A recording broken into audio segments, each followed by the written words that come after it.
Bingo! FGS. OP!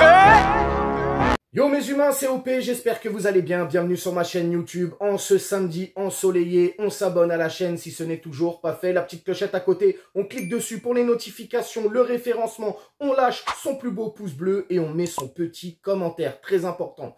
Mes humains, on va se faire le bilan de cette saison qui vient de s'achever. Le mercato vient d'ouvrir ses portes aujourd'hui officiellement. Bref, un bilan justement où on va aborder sujet par sujet. Tout d'abord le mercato, ensuite la Ligue 1, la Coupe de France, le Trophée des Champions, la Champions League et on va se faire aussi un bilan global de cette saison. Bref mes humains, on va commencer avec le mercato. Ah le mercato, on peut se le dire, un mercato complètement foiré par notre ami Luis Campos. Alors déjà les départs, va y avoir un nombre incalculable de joueurs du Paris Saint-Germain qui vont partir, que ce soit en prêt ou en transfert définitif. Alors déjà Herrera, ça jarte. Amenkari aussi, il est parti en prêt. Navas, Sarabia, Icardi, Rafinha, Kurzawa, Diallo, Gay, Draxler, Paredes, Michu, Dina Mbimbe, Kerrer, Kalimuendo. Ah, Kalimuendo, j'aurais préféré le garder. Hein. Ah, quand tu vois Ekitike, poto. Bref, Wijnaldum, le regretté Di Maria, Dagba, Xavi Simons aussi. Quelle saison incroyable du côté du PSV. Areola, Bulka et aussi, à droite, à gauche, quelques titis qui sont partis en prêt par-ci, par-là. Sur les arrivées, les gars. Les arrivées, on va dire, c'est ce qui compte le plus, les arrivées. Ah bah, c'est pas fameux, hein. Carlos Soler pour 18 millions en provenance de Valence. Fabian Ruiz en provenance de Naples pour 23 millions d'euros. Renato Sanchez en provenance du FC Cristal. Pas Crystal Palace, FC Cristal. Parce qu'il est fragile, frérot, comme du cristal. 13 millions d'euros, hein, notre cher Renato Sanchez. Mukele, 12 millions d'euros, il me semble. Tu as qui? Bah, tu as Ekitike. Ekitike, prêt avec option d'achat. 36 millions au stade de Reims. Ah là là là là. Vitinha, qui nous vient du FC Porto. 41,5 millions d'euros. Nuno Mendes aussi, Nuno Mendes, hein, qui était un prêt payant au Sporting. On avait déjà donné 7 millions. Donc, il nous restait encore à donner, ce qui fait un total de 38 millions d'euros. Et puis, le coach Galtier, hein, aussi. Hein, c'est, entre guillemets, un transfert. Il vient dans cette nouvelle équipe. Bref, les gars. Le mercato, qu'est-ce qu'on peut dire? C'est giga nul. Totalement foiré. Tu fais partir un nombre incalculable de joueurs. C'est bien. Ça dégage un peu de masse salariale. Ça fait un peu d'air. Ça donne aussi de la place, hein, on va pas se mentir. Mais derrière, sportivement, tu n'arrives pas à combler. Moi, personnellement, les gars, je vais pas vous mentir. Si c'était pour avoir ce résultat-là, valait mieux garder quelques joueurs qu'on a laissé partir. Style Di Maria, Kalimuendo, par exemple. Xavi Simons, qu'on aurait pu aussi garder et donner un peu plus de temps de jeu. Ça a été complètement, mais complètement mal géré. En tout cas, les joueurs qui sont venus pour, entre guillemets, renforcer ce Paris Saint-Germain cet été, ça n'a pas du tout été le cas. Et puis, ce mercato hivernal qui a été complètement catastrophique, notamment avec le dossier Hakim Ziyech, hein, on ne saura jamais le fin mot de l'histoire, mais bon, voilà. En tout cas, le mercato, je pense qu'on est tous d'accord, les gars, hein, entre les départs et les arrivées. Les départs, tant mieux, il fallait faire de l'air, comme je te l'ai dit, mais les arrivées, zéro, mais zéro pointé. Le trophée des champions, oui, parce que le trophée des champions, le premier match, là où tu vois la mise en place, là où tu vois justement le jeu, la tactique que tu veux essayer d'exprimer sur le terrain, eh bien ça commence bien les gars, parce que ce trophée des champions, on va aller le chercher, 4-0 contre Nantes, et 4-0 avec la manière. D'ailleurs, on se souvient, Mbappé est blessé, c'est Sarabia qui prend part justement dans cette animation offensive, et Sarabia fait plutôt du très bon travail, hein, dans les appels, il crée des brèches, il crée des espaces qui, justement, permet à Neymar et Messi de pouvoir s'exprimer. D'ailleurs, Neymar va mettre un doublé lors de ce match, Messi aussi va mettre un but, et Sergio Ramos va aussi mettre son petit but. Donc voilà, premier trophée de l'année, trophée des champions pour le Paris Saint-Germain, 4-0 contre Nantes, tu te dis, c'est pas mal, il y a du jeu, c'est plutôt positif. Ouais, bref, la Ligue 1, les gars. Rentrons maintenant dans la Ligue 1.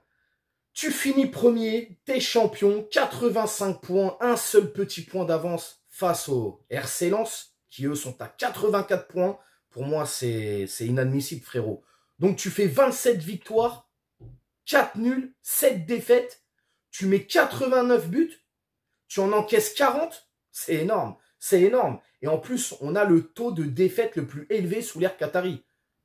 Avec cette saison de Christophe Galtier. Galtier. Tu perds 2 fois contre Rennes, tu perds Lyon, tu perds Monaco, tu perds Lens, tu perds Lorient. Ça fait beaucoup quand même. Hein. Alors, sur la globalité de ce championnat, moi, je ne suis pas du tout satisfait. Le jeu était soporifique, même si au tout début, on avait des choses plutôt intéressantes sur le terrain, ça s'est vite estompé. Il y a aussi le fait que le Paris Saint-Germain, encore une fois, a fait plus parler de lui en dehors du terrain que sur le terrain.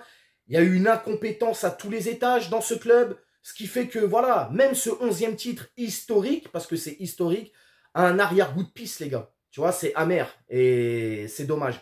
C'est vraiment dommage. Je vais pas le banaliser, ce titre. Mais bon, moi, je vais pas vous mentir, cette saison en Ligue 1, je parle bien de la Ligue 1, j'ai pas pris de plaisir. Je me suis vraiment ennuyé. Et puis on a perdu encore une fois. On a perdu contre des équipes où normalement tu les chicotes. Tu les chicotes clairement. Et là on n'a pas su faire la différence. Donc voilà, je répète quand même. 27 victoires, 4 nuls, 7 défaites. Ouais. Premier 85 points. Bon bah voilà, on est champion quand même. La Coupe de France, les amis. Puisque oui, la Coupe de France, qui est notre petit bébé à nous, hein, on va pas se mentir. Le Real est à la Champions League, ce que le Paris Saint-Germain est à la Coupe de France. Voilà. What? Oui, je fais le philosophe à 2 balles. Bon, la Coupe de France, tu rentres dans cette compétition contre Châteauroux, tu gagnes 3-1. Alors 3-1 quand même, je vais pas dire que tu gagnes facilement, parce que c'est pas vrai. On s'attendait à mieux. Ensuite, le Pays de Cassel. Hein, tu joues contre le Pays de Cassel qui est très inférieur à toi et tu mets 30 minutes à mettre le premier but. Ce qui est inadmissible. 30 minutes pour ouvrir le score. Pays de Cassel, bon, on leur a mis un tarif, hein, 7-0. Et là, ce qui va faire tâche, les gars. Ce qui va faire tâche. Ah là là là là. 8e de finale face à l'OM. Alors déjà que l'année d'avant, on l'avait perdu face à Nice, quand Galtier était l'entraîneur de l'OGC Nice. Et là, tu perds en 8e de finale face à ton rival historique, face aux ennemis jurés de l'OM. 2-1. Voilà, 2-1. On s'est fait littéralement marcher dessus, on va pas se mentir. On s'est fait chicoter, pour le coup, là, c'est le cas de le dire. Donc voilà, tu perds 2-1 face à l'OM. Coupe de France catastrophique. 2 saisons que tu n'arrives pas à franchir les 8e de finale. C'est inadmissible, c'est une honte. Voilà, tout ce que je peux dire, les gars. Dans la globalité, là aussi, on n'a rien montré dans le jeu. Tu gagnes contre Châteauroux, tu vas me dire, c'est normal. Pays de Cassel, fort heureusement, même si, encore une fois, tu mets 30 minutes pour mettre le premier but, ce qui est quand même grave. Et puis l'OM, tu perds. Alors là, c'est... Bon, bref. Passons. La Champions League, les gars. Donc, on se retrouve dans le groupe H. Le Benfica, la Juventus et le Maccabi Haïfa. Bon, Paris va finir 2e de sa poule. Derrière, le Benfica. Alors, on fait 4 victoires pour 2 nuls. Les 2 nuls, c'est le Benfica. Allez, retour. T'arrives pas à gagner. Tous les autres matchs, tu les gagnes. Donc, 4 victoires. Hein. Aller-retour contre la Juve. Aller-retour contre le Maccabi. Il y a des choses qui sont plutôt positives dans les matchs que j'ai pu voir en poule. Mais bon, voilà. Tu finis 2e. Donc, forcément, 2e, tu es sûr de tirer un gros poteau. C'est normal, c'est comme ça.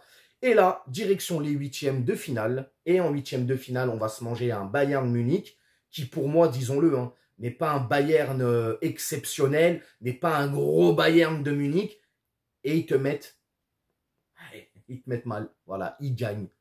Sur l'aller 1-0, sur le retour 2-0. Ça fait 3-0 en totalité. Tu n'arrives même pas à gagner un match sur l'aller, sur le retour. Et tu te fais encore une fois éliminer en 8e de finale de la Champions League. Ce qui est aussi inadmissible. Bon bah voilà les gars, on va se faire le bilan global de cette saison. Qui est tout bonnement catastrophique. Pour un club qui s'appelle le Paris Saint-Germain, c'est catastrophique. tu fais premier du championnat, à 1 point sur le deuxième. Tu te fais éliminer par l'OM en 8e de finale de Coupe de France. Tu te fais éliminer en 8e de finale de la Champions League par le Bayern Munich. Aller-retour, tu ne gagnes même pas un match. Tu te fais taper, frérot, même pas un nul, tu vois.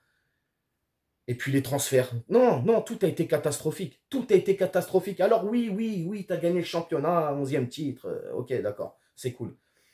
Mais voilà, dans le jeu, rien du tout. Le jeu soporifique. Le Paris Saint-Germain, encore une fois, beaucoup plus axé sur l'extra sportif que sur le terrain. Des histoires tous les jours. Et puis là aussi, on commence bien avec ce mercato, hein, où t'entends le président qui va négocier, président qui se prend pour Stéphane Plaza, les gars, hein, qui va négocier avec je sais pas qui et s'occuper de la vente de Manchester United, alors que son propre club, c'est complètement n'importe quoi. On n'a toujours pas de nouveau coach. Galtier, il est viré, mais il n'y a rien qui est officiel. Bon, bref, c'est un peu tout ça le bordel. Donc, en tout cas, la globalité de ce bilan, pour moi, il est catastrophique. J'espère fortement qu'on va faire mieux cette saison. Mais je suis sceptique, les gars. Je suis désolé, hein, j'aurais bien aimé montrer de l'enthousiasme, etc. Mais bon, voilà, c'est comme ça. Dites-moi en commentaire, justement, ce que vous avez pensé de cette saison, dans la globalité, ou point par point, comme tu veux. N'hésite pas à t'abonner, partage, like. Et puis, on s'attrape, bien évidemment, demain pour le petit live habituel. Ciao. On t'a fait une Nougano, c'est que tu t'es pris une banane. Pas de gauche à la néné, nettoyeur de lucarne. Nique sa mère, les foutiques, c'est l'UTES que j'incarne. Paris Capital et la...